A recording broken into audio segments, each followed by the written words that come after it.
Knižnice na Slovensku, ale aj v ostatných krajinách Európy sú jedenkrát v roku otvorené aj v noci, kedy sa koná rozprávková noc s Andersenom. Podujatie Noc s Andersenom sa koná každoročne pri príležitosti narodenín Hansa Christiana Andersena a taktiež v rámci týždňa slovenských knižníc. Každý rok v túto noc prichádzajú iné deti, pretože ich láka, čo sa v tejto knižnici vlastne takú noc odohráva.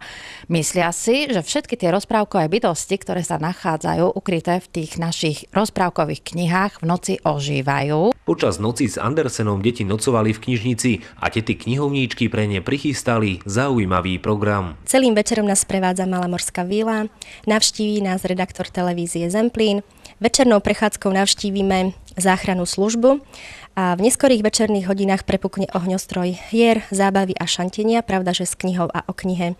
Takisto chystáme aj nočnú diskotéku, kde nám deti predvedú svoj talent v rôznych disciplínach.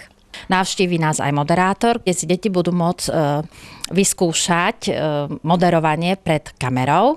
Chcem byť moderátorkou, lebo to je veľmi pekná práca. Páčila by sa mi práca kameramana v televízii, bola by to celkom zaujímavá práca. Chcem byť moderátorkou a chcem moderovať správy. Túto noc sa číta, prezerajú sa rozprávkové knihy, kreslia sa rozprávkové postavičky, všetko je to o týchto rozprávkach. Chceme, aby sa tieto knihy čo najviac dostali medzi deti.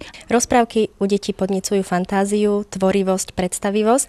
Je veľmi pekné, keď si dieťa môže rozprávku predstavovať podľa vlastnej fantázie. Deti sa mali možnosť aj bližšie zoznámiť s prácou záchranárov, kde sa dozvedeli zaujímavé informácie o záchrane ľudského života. V samotnej sanitke sme vlastne ukázali deťom, s čím máme možnosť pracovať, to znamená, máme tam prístroj, ktorý je potrebný v prípadoch zlyhania srdca, takisto kedy treba dávať šoky a užívať srdce pacienta, takisto umelé plúca, tzv. Umelú plúcnú ventiláciu, ktorou vieme nahradiť zlyhané dýchanie, rôzne pomôcky, kedy treba zastaviť krvácania, stabilizovať pacienta pri rôznych nehodách alebo nejakých pádoch z výšky a vážnych poraneniach. Aké číslo treba hlavne volať, ktoré sú tie správne čísla, kedy v tom strese a v tej panike ľudia niekedy nevedia to správne číslo nájsť. S nápadom pripraviť pre deti zaujímavé podujatie a stráviť jednu noc v knižnici prišli dve knihovníčky z Čiech.